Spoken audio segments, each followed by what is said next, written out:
Apa kalian tahu bahwa di Norwegia, sudah menjadi budaya yang wajar bagi pria dan wanita untuk masuk ke sauna bersama tanpa sehelai benang pun? Katanya, untuk menghilangkan diskriminasi gender, wanita juga diwajibkan wajib militer, tinggal di ruang yang sama dengan pria, bahkan berlatih dan mandi bersama. Saya pernah tertawa terbahak-bahak mendengar cerita ini dari beberapa pria Indonesia yang langsung ingin berkemas dan pergi ke sana. Hari ini, saya akan menceritakan kisah seorang wanita yang pernah bertugas sebagai anggota pasukan khusus di Norwegia. Setelah makan malam, ia kembali ke rumah setelah sekian lama dan hendak mandi. Namun, keesokan harinya, ia berkata bahwa ia sedang mandi tanpa sehelai benang pun bersama seorang pria asing dari Indonesia. Wanita itu, yang mandi bersama tanpa merasa canggung, konon menertawakan pria yang kebingungan itu. Namun, ia kemudian berkata bahwa ia terkejut dan bahkan lebih bingung dengan tindakan pria Indonesia tersebut. Apa yang sebenarnya terjadi? Mari kita dengarkan bersama. Langkah kakiku terasa ringan saat berjalan pulang menyusuri jalan setapak di hutan rimbun di pinggiran Oslo. Aku pulang setelah menyelesaikan 3 tahun dinas di pasukan khusus. Kicauan burung yang terdengar di telinga dan angin segar yang menyentuh hidung membuat hatiku meluap oleh perasaan yang sudah lama tak kurasakan. Ranselku hanya berisi jejak kehidupan militer, dan di usia 26 tahun, aku kembali ke titik awal. Titik awal berarti aku harus memikirkan kembali jalan hidupku. Namaku Freya. Aku lahir dan besar di dekat Oslo, Norwegia. Sejak kecil, lari adalah segalanya bagiku. Aku mulai menunjukkan bakat sejak sekolah dasar, memenangkan kejuaraan atletik nasional berkali-kali, dan terpilih sebagai kandidat tim nasional sejak pertengahan usia remajaku untuk menerima pelatihan profesional. Segalanya tampak berjalan lancar. Namun, kenyataannya berbeda. Begitu naik ke panggung dunia, catatanku tak kunjung membaik. Aku berlatih dari fajar hingga senja, menjaga pola makan, dan berusaha keras sampai kurang tidur, tetapi hasilnya selalu sama. Label sebagai atlet harapan perlahan menjadi beban berat. Aku menjadi terlalu cemas hingga pergelangan kakiku berulang kali terkilir, dan akhirnya aku harus mengakhiri karier atletikku di awal usia 20-an. Bagi aku yang telah mempertaruhkan segalanya untuk lari, rasa frustrasi itu tak terlukiskan dengan kata-kata, aku sempat kehilangan arah.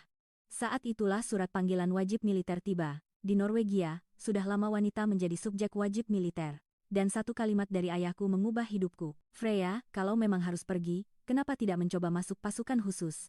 Karena aku percaya diri dengan fisikku, usulan itu terdengar tidak buruk. Tidak. Mungkin aku justru berpikir itu adalah kesempatan untuk menjadi lebih kuat. Maka, aku mendaftar ke pasukan khusus Norwegia dan, setelah melalui seleksi ketat, aku berhasil lulus, suatu hal yang jarang terjadi bagi seorang wanita. Selama 3 tahun, aku menjalani latihan yang melampaui batas fisik dan juga melatih mentalku. Aku belajar cara bertahan hidup di tengah dingin yang ekstrem, cara membuat keputusan cepat dalam situasi genting, dan cara menyelesaikan misi bersama rekan satu tim. Kekuatan yang berbeda dari masa atletikku mulai tumbuh dalam diriku, dan hari ini, akhirnya aku pulang setelah menyelesaikan semua tugasku. Saat memasuki halaman, rumah yang sama persis seperti 3 tahun lalu menyambutku. Ayah sedang dinas keluar kota dan tidak ada di rumah, tetapi aroma rumah yang familiar terasa begitu kurindukan. Aku membuka pintu dengan kunci, dan segalanya benar-benar tidak berubah, membuatku tersenyum. Aku meletakkan barang-barangku dan memutuskan untuk mandi terlebih dahulu. Hari terakhir di militer begitu sibuk sehingga aku bahkan tidak sempat membersihkan diri dengan benar. Ketika aku naik ke lantai 2 dan membuka pintu kamar mandi, pemandangan di hadapanku adalah sesuatu yang tak pernah kubayangkan. Seorang pria asing sedang mandi. Saat mata kami bertemu, ia sangat terkejut dan panik, bingung harus meletakkan tangannya di mana, dan berusaha menutupi tubuhnya. Di sisi lain, aku tidak begitu terkejut. Sejujurnya, aku sempat merasa terancam karena ada pria asing di rumah, tetapi melihat reaksinya yang seperti itu, kewaspadaanku langsung hilang. Di Norwegia, budaya menikmati sauna telanjang bersama antara pria dan wanita sudah biasa, dan ruang ganti di kolam renang umum juga terbuka. Namun, reaksi pria itu terlalu berlebihan. Wajahnya yang memerah padam dan ekspresinya yang bingung justru mengundang tawa. Terutama, yang menarik perhatianku adalah pria itu tampak seperti orang Indonesia, jelas sekali dia bukan orang Norwegia. Aku berjalan santai ke arah pancuran sambil berkata, rasanya agak aneh kalau kamu terus menatapku seperti itu. Mendengar kata-kataku, ia semakin panik dan memalingkan wajahnya. Aku mulai mandi dengan tenang. Ia sempat menatapku dengan bingung, tetapi begitu mata kami bertemu lagi, ia buru-buru menyelesaikan mandinya dan keluar. Aku segera kembali tenang, karena selama di unit, aku sering mandi bersama dengan rekan-rekan pria di ruang yang sama saat latihan. Setelah selesai mandi dan turun ke ruang tamu, ayah sudah pulang. Begitu melihatku, ayah terkejut dan memelukku dengan gembira. Ia bertanya bagaimana kehidupan militerku dan senang melihatku sehat, tetapi aku langsung ke pokok permasalahan. Ayah, aku melihat orang asing di kamar mandi. Siapa dia? Raut wajah ayah seketika menegang. Lalu, sambil tergagap, ia berkata dengan panik, "Oh, astaga. Aku lupa. Bodohnya aku. Aku benar-benar lupa kapan kamu akan datang." Dia pemuda dari Indonesia. Namanya Banyu. Aku menyewakan kamarku padanya. Aku terdiam sejenak. Kamarku? Dan kontraknya bahkan belum berakhir. Ingatan ayah memang selalu menjadi masalah, tetapi kali ini benar-benar di luar dugaan. "Ayah, kan aku sudah mengirim pesan kalau aku pulang hari ini." Ayah tersenyum canggung, mengeluarkan ponselnya untuk memeriksa. Lalu, dengan ekspresi yang lebih bingung, ia mengangguk. "Benar, benar. Maafkan aku. Akhir-akhir ini banyak pekerjaan, jadi kepalaku pusing. Tapi jangan khawatir. Dia pemuda yang baik. Beberapa bulan lagi dia akan pindah." Aku menghela napas, tetapi kemudian tersenyum. Aku sudah terbiasa dengan sisi ayah yang seperti ini. Lagi pula, rumah ini cukup besar, jadi aku bisa menggunakan kamar lain. "Baiklah, kalau begitu aku akan menggunakan kamar lain." Ayah tersenyum lega. Tiba-tiba aku teringat pada pria itu, Banyu, yang lari dari kamar mandi. Reaksinya yang begitu panik terasa lucu dan entah kenapa menggemaskan. Aku pikir dia tidak jantan, tetapi pada saat yang sama, aku merasa perasaan bingungnya itu tidak buruk juga. Saat makan malam, ayah memanggil Banyu dan secara resmi memperkenalkannya padaku. Banyu membungkukkan badannya dengan sopan dan menyapa. "Halo, saya Banyu. Oh, dan soal kejadian tadi, saya benar-benar minta maaf." Melihat bahasa Norwegianya yang terbata-bata dan ujung telinganya yang masih memerah, aku jadi ingin tertawa. Aku mengulurkan tangan dan menjawab, "Aku Freya. Di Norwegia, hal seperti itu bukan masalah besar. Jangan khawatir." Banyu dengan ragu-ragu menjabat tanganku, lalu cepat-cepat melepaskannya. Sikapnya yang gugup mengingatkanku pada prajurit baru di hari pertama pelatihan pasukan khusus. Ayah mencoba mencairkan suasana dengan jenaka. "Nah, sekarang kalian sudah saling kenal, bersantailah. Freya, mulai hari ini kamu pakai kamar tamu saja ya." "Tidak apa-apa, kan?" Aku menjawab tidak masalah. Lalu aku menambahkan, bertanya pada Banyu, "Bagaimana kamarku? Kamu suka?" Banyu mengangguk dan berkata, "Ya. Sangat bagus. Hutan yang terlihat dari jendela sangat indah, dan saya akan berusaha untuk tidak mengganggu." Selama makan, Banyu bersikap sangat sopan. Sesekali ia berbincang dengan ayah tentang budaya Norwegia, dan aku sadar pengetahuannya cukup dalam. Aku lebih banyak mendengarkan, sambil menjawab singkat pertanyaan ayah tentang kehidupan militer. Tiba-tiba kekhawatiran tentang apa yang akan kulakukan selanjutnya kembali muncul di benakku. Setelah makan, saat memindahkan barang-barangku ke kamar baru, aku merenungkan masa-masa di pasukan khusus. 3 tahun di militer memang membuatku kuat. Namun kemana aku harus melangkah selanjutnya masih belum jelas. Mimpi sebagai atlet lari telah kandas, tetapi pengalaman dan kekuatan yang kuperoleh di pasukan khusus pasti akan berguna di suatu tempat. Sambil menatap langit malam Oslo dari jendela, sebuah gagasan yang sudah lama kusimpan kembali muncul. Berjalan di jalur ziarah Santo Olaf. Rute Gudbrandsdalen sepanjang 643 km menuju Trondheim. Perjalanan ini sudah lama ada di daftar keinginanku. Aku merasa sekaranglah waktunya untuk mencobanya, saat fisikku berada di puncaknya setelah menyelesaikan dinas di pasukan khusus. Aku pikir ini akan menjadi waktu untuk bertanya dan menjawab banyak hal pada diriku sendiri demi masa depanku. Keesokan paginya, aku memberitahu ayah tentang rencana ziarahku. Seperti biasa, ayah menghargai keputusanku. "Ide bagus. Kamu akan bisa memikirkan banyak hal sambil berjalan." Banyu, yang mendengar percakapan ini di meja makan, tiba-tiba matanya berbinar dan berkata, "Jalur ziarah Santo Olaf. Rute itu juga ada di daftar keinginan saya." Seketika itu, aku memandang Banyu dengan cara yang berbeda. Sungguh tak terduga seorang pemuda dari negara dengan budaya yang sangat berbeda tertarik pada jalur ziarah tradisional Norwegia. Mungkin dia orang yang lebih menarik dari yang kukira sebelumnya. Tentu saja, bayangan kepanikannya di kamar mandi masih melekat di benakku. Kenapa orang dari Indonesia bisa tertarik dengan jalur ziarah di Norwegia? Banyu berkata bahwa ia ingin memiliki kesempatan untuk lebih banyak berdialog dengan dirinya sendiri dan ingin menguji dirinya. Ayah menatapnya dengan pandangan penuh rasa ingin tahu. Aku sedikit bercanda, tapi aku berjalan cukup cepat, loh. "Apa kamu yakin bisa mengikutiku dengan tubuh kurusmu itu?" Mendengar kata-kataku, ayah tertawa terbahak-bahak dan menepuk bahu Banyu. "Kita tidak akan tahu sebelum mencoba, kan? Walaupun aku pingsan, jangan menolongku," jawab Banyu dengan percaya diri. Aku tak bisa menahan tawa mendengar jawabannya. Di luar dugaan, dia cukup percaya diri. Di pelatihan pasukan khusus, aku terkadang melihat tipe orang seperti itu. Awalnya terlihat lemah, tetapi mampu bertahan sampai akhir. Tentu saja, aku harus melihatnya langsung untuk tahu apakah dia benar-benar seperti itu. Mulai keesokan harinya, kami memulai persiapan serius. Kami memeriksa dengan teliti mulai dari makanan, peralatan, peta, hingga informasi penginapan. Sementara aku fokus pada persiapan praktis dengan memanfaatkan pengalamanku di pasukan khusus, Banyu dengan cermat menyiapkan materi tentang sejarah dan makna budaya dari jalur ziarah tersebut. Pendekatan kami berbeda, tetapi anehnya terasa seimbang. Malam sebelum keberangkatan, ayah mengadakan pesta kecil untuk kami. Ia menyajikan hidangan tradisional Norwegia dan mendoakan keselamatan perjalanan kami. Banyu menyuguhi kami teh spesial yang katanya ia bawa dari Indonesia, bernama teh melati. Sambil meminum teh yang harum itu, tiba-tiba aku bertanya-tanya akan seperti apa perjalanan bersama teman seperjalanan yang asing ini. Keesokan paginya, kami berangkat dari titik awal di dekat Oslo. Cuaca pertengahan Mei sangat sempurna. Angin sejuk dan segar berhembus, dan hijaunya alam penuh dengan kehidupan. Hari pertama adalah rute yang relatif mudah.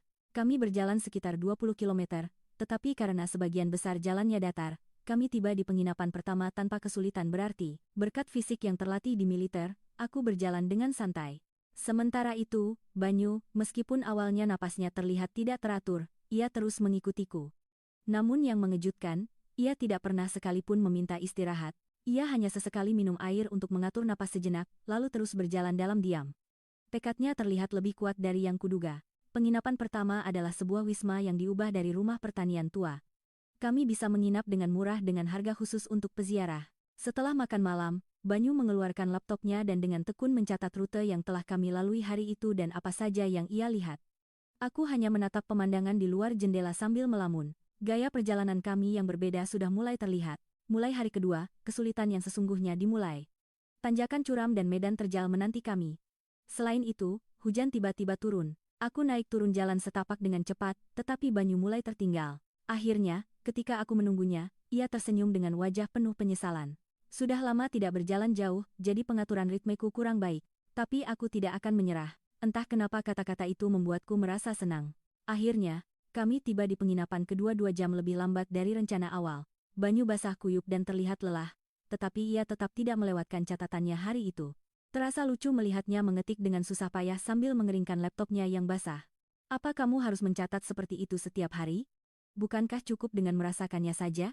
Atas pertanyaanku, Banyu menjawab dengan tatapan serius. Aku ingin mencatat pikiran dan perasaanku pada saat ini.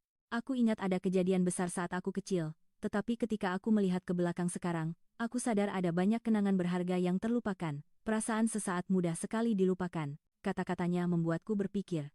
Aku selalu hidup dengan fokus pada saat ini, tetapi karena itu, banyak momen menjadi kabur, itu juga fakta. Kenangan masa menjadi atlet, pengalaman selama pelatihan pasukan khusus, banyak bagian yang menjadi buram karena tidak pernah kucatat. Hari ketiga, kami berangkat bersamaan dengan terbitnya matahari. Hujan telah berhenti, dan langit cerah menyambut kami. Kaki Banyu lecet, tetapi ia terus berjalan dalam diam. Aku merawat lecetnya, dengan teknik pertolongan pertama yang kupelajari di militer. Banyu menatap tanganku dengan takjub. Di pasukan khusus, apa kalian juga belajar hal seperti ini? Aku mengangguk sambil menceritakan momen-momen paling berat selama pelatihan pasukan khusus. Cara bertahan hidup di tengah dingin yang ekstrem, cara bertahan selama seminggu dengan makanan terbatas, cara membangun kepercayaan dengan rekan satu tim, dan lain-lain. Sambil bercerita, kenangan masa pasukan khusus kembali dengan jelas. Banyu mendengarkan dengan penuh minat. Freya, kamu benar-benar orang yang kuat, ya. Sejujurnya, di Indonesia, aku selalu menghindari lingkungan keras seperti militer. Aku terkejut mendengar kata-katanya. Ia melanjutkan, karena alasan kesehatan, sulit bagiku untuk ikut pelatihan semacam itu. Mungkin sekarang aku terlihat sehat, tapi waktu kecil aku punya asma parah dan tubuhku lemah. Mungkin karena itu aku jadi lebih ingin membuktikan diri. Pengakuannya yang jujur membuatku sedikit demi sedikit mulai membuka diri. Aku menceritakan tentang frustrasiku sebagai atlet lari, kebingunganku setelah pensiun, dan alasan sebenarnya aku mendaftar ke pasukan khusus. Sambil berjalan di jalur ziarah, kami perlahan-lahan mulai saling mengenal. Hari kelima, kami tiba di desa besar pertama. Ada pasar yang sedang buka, dan kami bisa membeli buah-buahan segar dan roti. Banyu mencoba berkomunikasi dengan penduduk lokal dengan bahasa Norwegianya yang terbata-bata. Meskipun banyak salah, keberaniannya terlihat menggemaskan. Aku sesekali membantunya menerjemahkan di sebelahnya. Malam itu, kami ikut serta dalam festival kecil yang diadakan di alun-alun desa. Musik dan tarian tradisional ditampilkan, dan penduduk lokal menyambut kami dengan hangat. Banyu mencoba belajar tarian tradisional Norwegia, tetapi gerakannya yang kaku membuat semua orang tertawa. Namun, kegigihannya untuk terus mencoba sangat mengesankan. Seminggu berlalu, dan perjalanan kami mulai menemukan ritmenya. Kami berangkat pagi-pagi, berjalan hingga sore, dan di malam hari kami berbincang tentang apa yang kami lihat dan rasakan hari itu. Awalnya kami canggung, tetapi sekarang kami sudah saling menghormati ritme masing-masing. Banyu selalu berusaha melakukan segalanya sesuai jadwal yang tepat. Waktu keberangkatan, waktu istirahat, hingga perkiraan waktu tiba, ia merencanakan semuanya dan berusaha menepatinya. Di sisi lain, aku bepergian dengan jauh lebih bebas.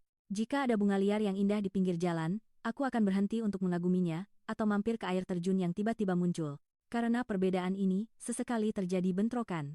Pada hari ke-10, Banyu mengeluh padaku. Kalau kita tidak bergerak sesuai rencana. Freya, kamu terlalu spontan.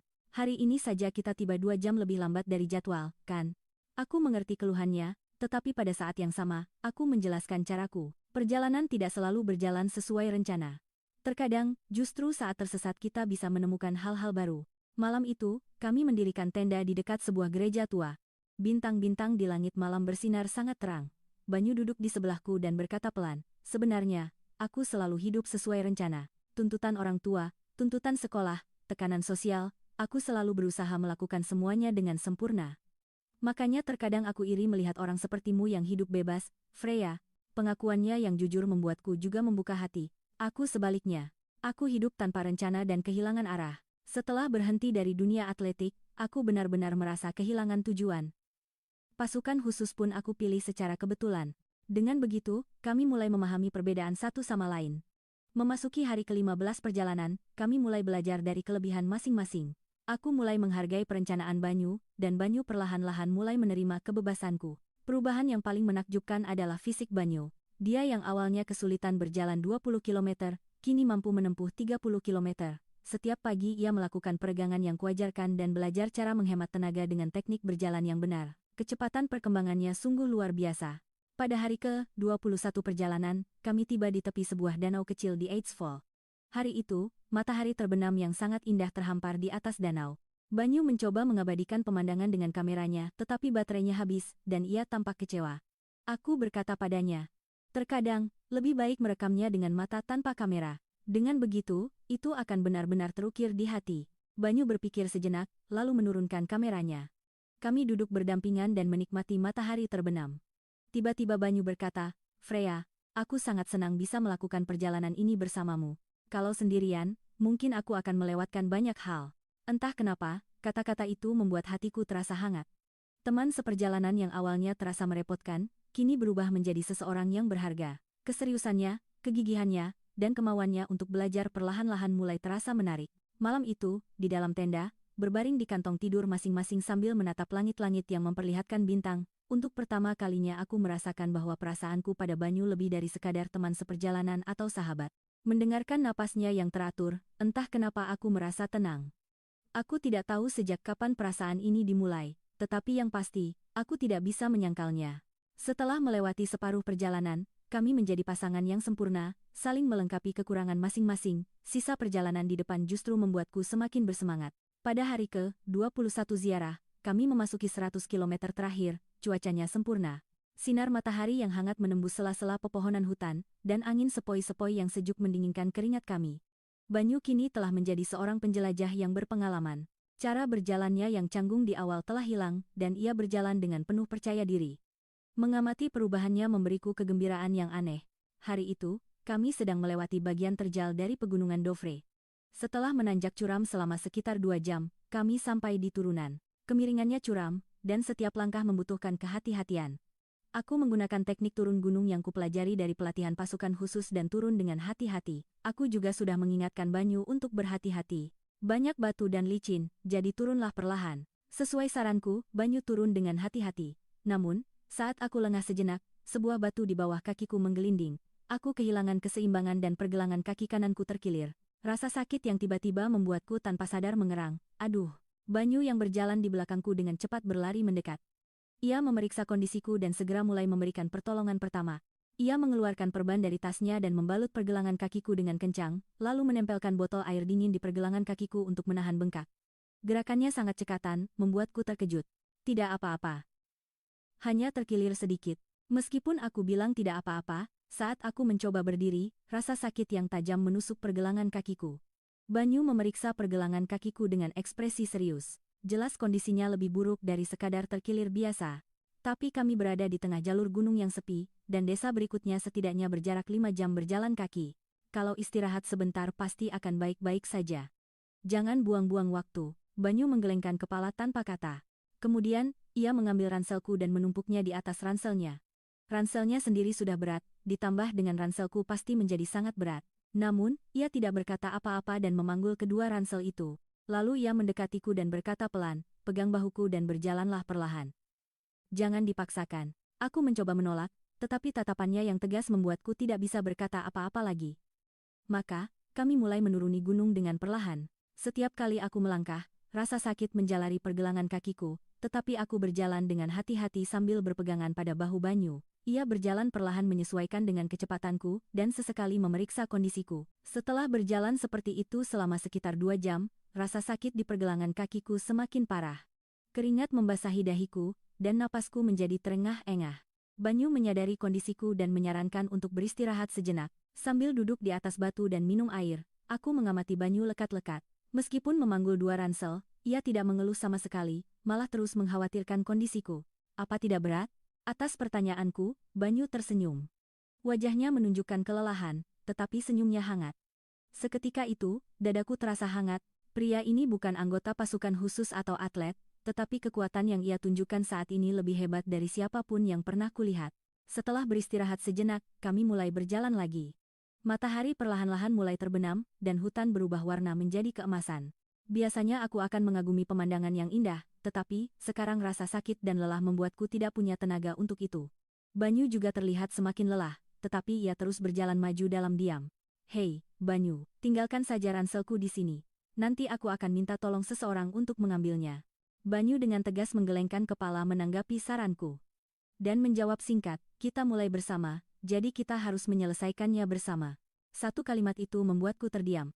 Sambil menatap punggung Banyu, tiba-tiba muncul perasaan baru terhadap pria ini. Kekuatan, tanggung jawab, kehangatan, kekuatan sejati yang selama ini tidak kutemukan, ternyata ada di dalam dirinya.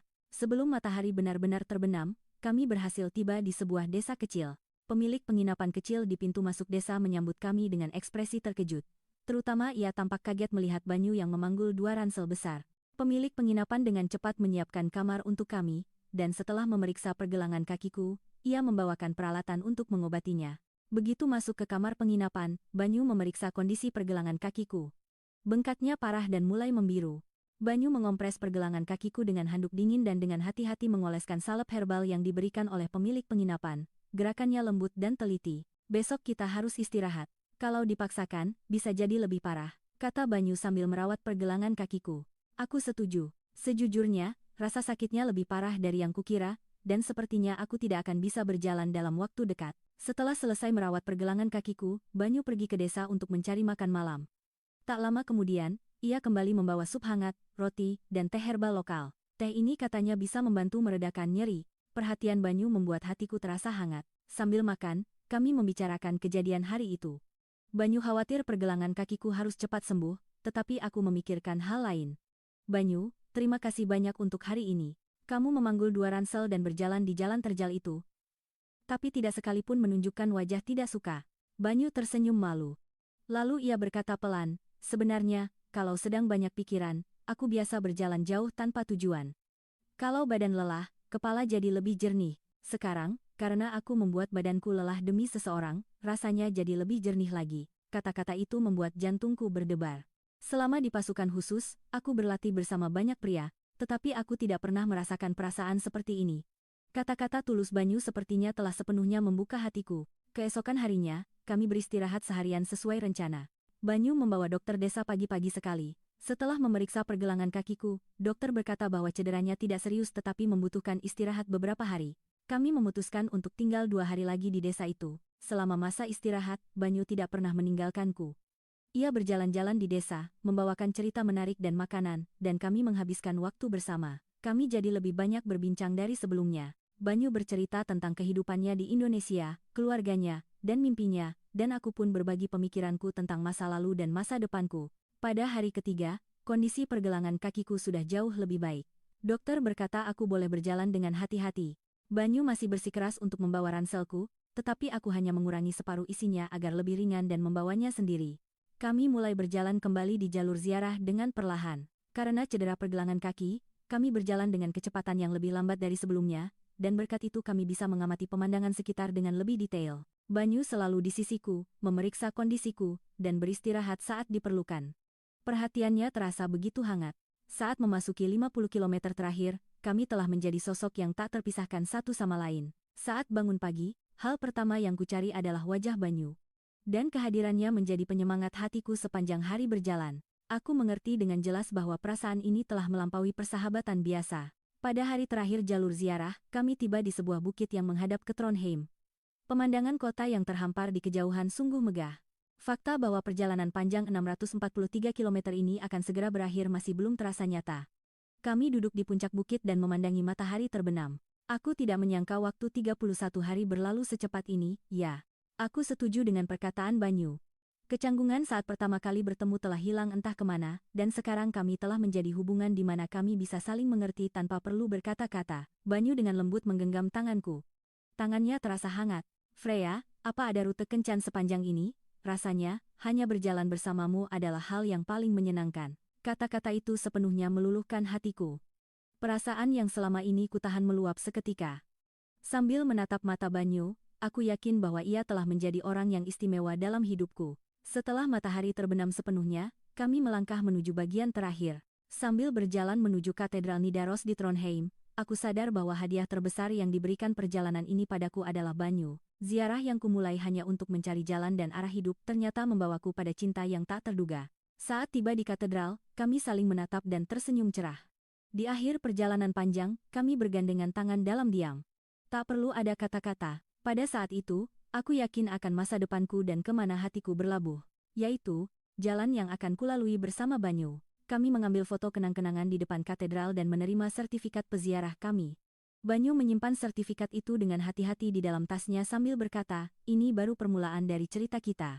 Aku tersenyum mendengar kata-katanya.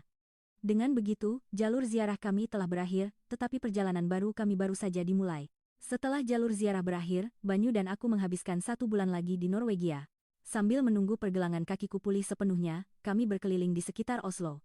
Banyu merapikan materi tesisnya sambil menceritakan tentang Indonesia kepadaku. Setiap kali ia bercerita tentang kampung halamannya, Jakarta, rasa penasaranku semakin besar. Suatu hari, Banyu dengan hati-hati mengusulkan, Freya, maukah kamu ikut ke Indonesia bersamaku?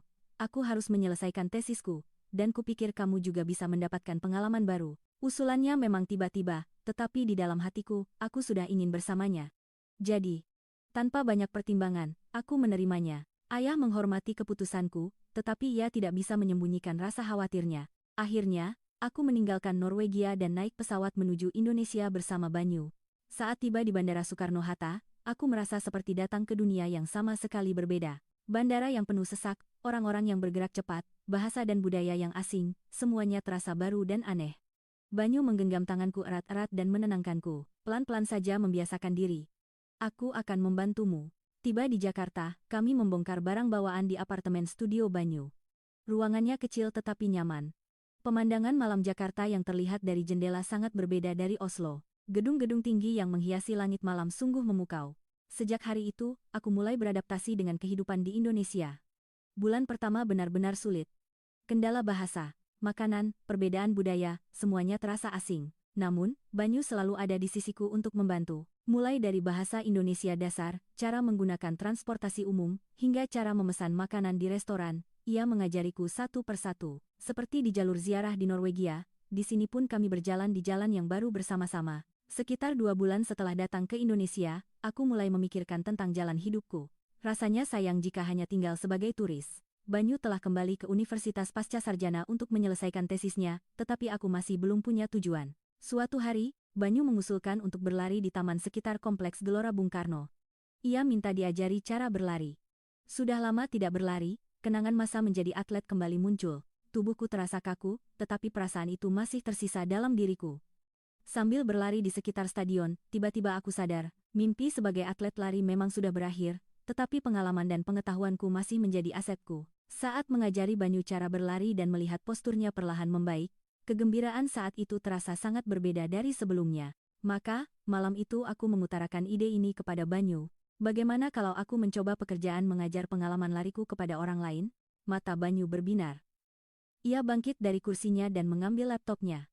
Ia mencari di internet dan menjelaskan tentang budaya lari di Indonesia. Minat terhadap kesehatan semakin tinggi dan populasi pelari meningkat, tetapi kesempatan untuk mendapatkan bimbingan profesional tidak banyak. Kelas lari yang diajar langsung oleh mantan atlet elit Eropa. Bagaimana? Kurasa kamu bisa memanfaatkan pengalamanmu sambil memberikan nilai baru bagi masyarakat Indonesia. Usulannya adalah arah yang selama ini kucari. Mulai keesokan harinya, kami memulai persiapan serius. Banyu membuat akun media sosial dan membuat situs web sederhana. Aku menyusun program dan kurikulum lari. Dengan memanfaatkan pengalaman dari pasukan khusus, aku juga menambahkan metode latihan fisik. Awalnya kami memulainya dalam skala kecil. Kelas lari untuk pemula yang diadakan setiap akhir pekan di taman. Banyu mempromosikannya di media sosial dan mengenalkannya pada beberapa temannya. Kelas pertama hanya diikuti oleh 5 orang. Aku mengajari mereka postur lari yang benar, teknik pernapasan, dan cara mengatur kecepatan. Bahasa Indonesiaku masih terbata-bata dan Banyu membantu menerjemahkan, tetapi demonstrasi dengan tubuh lebih kuat daripada kata-kata. Yang mengejutkan, respons dari peserta kelas pertama sangat bagus. Mereka membawa teman-teman mereka ke kelas berikutnya, dan kelas kedua diikuti oleh 15 orang. Semangat dan keseriusan orang Indonesia dalam belajar sangat mengesankan. Mereka mengikuti instruksiku satu persatu dengan tepat dan banyak bertanya. Sebulan kemudian, kelas lari gaya Norwegia kami mulai menyebar dari mulut ke mulut. Jumlah peserta melebihi 30 orang, dan kami memperluas ke berbagai taman dan lokasi. Sampai bahasa Indonesiaku lancar, Banyu selalu mendampingiku. Ia bukan sekadar penerjemah, tetapi partner yang turut membesarkan bisnis ini bersama. Terutama, konsep olahraga dengan filosofi yang kutekankan mendapat sambutan hangat. Aku mendekati lari bukan hanya sebagai aktivitas menggerakkan tubuh, tetapi sebagai proses untuk menemukan kedamaian batin dan mengatasi batasan diri. Menggabungkan latihan penguatan mental yang kupelajari di pasukan khusus juga menjadi pengalaman baru bagi banyak peserta. Berkat Banyu yang meskipun lambat berjalan tetapi sangat cepat dalam eksekusi, 3 bulan kemudian aku berhasil mendaftarkan usaha secara resmi dengan bantuannya dan membuka sebuah studio. Ruangannya kecil di tepi sungai, tetapi kami senang memiliki markas kami sendiri. Pada hari kerja, kami mengadakan pelatihan personal 1-lawan-1 di studio, dan pada akhir pekan, kami mengadakan kelas lari kelompok di taman. Seiring berjalannya waktu, aku semakin terbiasa dengan kehidupan di Indonesia dan juga mengalami banyak kejutan budaya. Kehidupan kota yang serba cepat, budaya kompetisi yang ketat, aturan hubungan antar manusia yang rumit, terkadang ada bagian yang sulit kupahami. Namun di saat yang sama, kesopanan, kepedulian, kegigihan, dan semangat orang Indonesia memberiku inspirasi baru. Yang paling berkesan adalah konsep komunitas. Banyu menjelaskannya sebagai ikatan hangat antara hati. Awalnya terasa asing, tetapi perlahan aku mulai memahami maknanya. Aku membangun ikatan dengan anggota kelas lari, melampaui hubungan sekadar pelatih dan anggota, dan membentuk rasa persatuan yang tulus. Setahun kemudian, kelas lari kami menjadi cukup terkenal di Jakarta. Beberapa majalah meliput kami, dan kami juga menerima permintaan untuk memberikan ceramah khusus dari berbagai perusahaan. Bahasa Indonesiaku juga sudah jauh lebih baik. Dan sekarang aku bisa mengajar tanpa bantuan Banyu. Namun, Banyu tetap berada di sisiku, mengelola semua aspek bisnis bersama-sama. Seiring dengan stabilnya bisnis, hubungan kami pun semakin dalam. Banyu selalu menghormati pendapatku dan ikut memikirkan mimpiku. Ia menjadi pendukung terkuatku setiap kali aku mencoba tantangan baru. Kemitraan yang tak pernah kubayangkan saat pertama kali bertemu di Norwegia telah terbentuk. Pada hari jadi kami yang kedua tinggal bersama di Indonesia, kami berlibur ke sebuah pantai kecil di Kepulauan Seribu. Sambil memandangi laut, kami mengenang waktu yang telah berlalu. Saat itu, tiba-tiba aku yakin ingin menghabiskan sisa hidupku bersama pria ini. Secara tradisional, budaya melamar dilakukan oleh pria, tetapi aku tidak ingin terikat oleh kebiasaan seperti itu. Sambil berjalan di tepi pantai, aku memberanikan diri dan berkata kepada Banyu, "Banyu, awalnya aku menertawakanmu, tapi sekarang kamulah yang membuatku bangkit.